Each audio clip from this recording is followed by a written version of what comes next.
이상 버틸 수 없다는 기업은 70%에 달하는 것으로.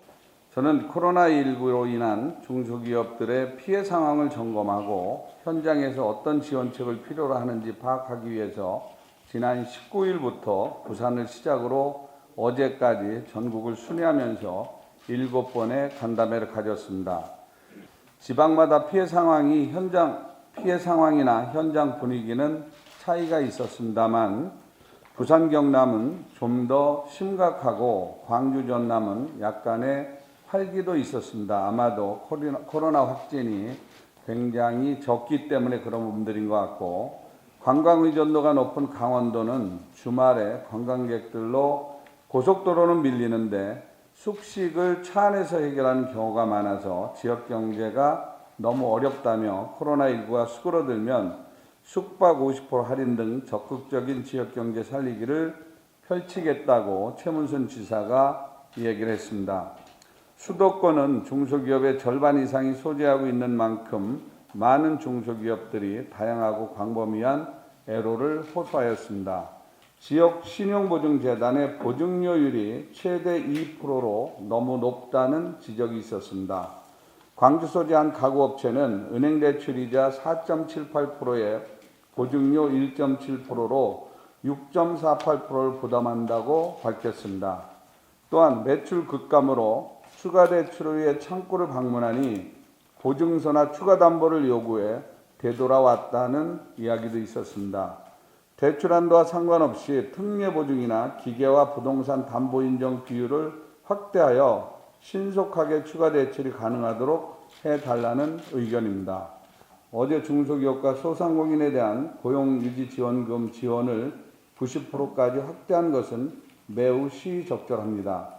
매출의 급감으로 지불 여력이 전혀 없는 영세 소상공인은 전액을 지원했으면 좋겠고, 중견기업도 80%까지 상향 지원해 줄 것을 다시 한번 제안합니다.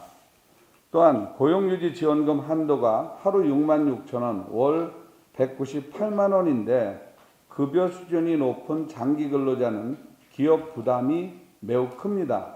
한시적으로 지원 한도를 상향 조정 해주실 것을 요청드립니다. 5인 미만 영세기업은 고용유지지원금을 받을 수 없는 걸로 아는 분이 굉장히 많았습니다. 다양한 유형별로 도움을 받을 수 있다는 내용을 정부와 경제단체가 적극 홍보해 줄 것을 제안합니다. 현재 75% 수준인 800여 개의 공공기관 중소기업 제품 구매 비율을 85%로 높이면 11조 원의 매출 증대 효과가 있고 관극공사 발주도 상반기로 당기면 경제에 많은 도움이 될 것으로 생각합니다. 코로나19로 인한 내방객 감소로 백화점은 40에서 50%, 면세점은 제로에 가까운 매출 감소 상황을 맞고 있습니다. 중앙회에서는 4월부터 홈앤쇼핑 일사천리 방송을 확대하여 코로나19 피해 중소기업에 대한 특별 방송을 편성할 계획입니다. 착한 임대인 운동이 전국적으로 확산되고 있고 정부에서도 임대료를 인하면 50%를 세제 혜택을 돌려주고 있습니다만 물류창고나 판매시설이 있는 일부 대기업은 임차료를 깎아주지 않는 경우가 많다고 합니다.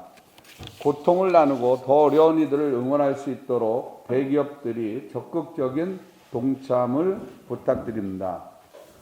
유보금이 많은 대기업이 은행과 매칭펀드를 통해서 협력 중소기업을 지원하면 정부 지원이 없어도 원활하게 자금을 공급할 수 있다는 일부 은행의 제안도 있었습니다.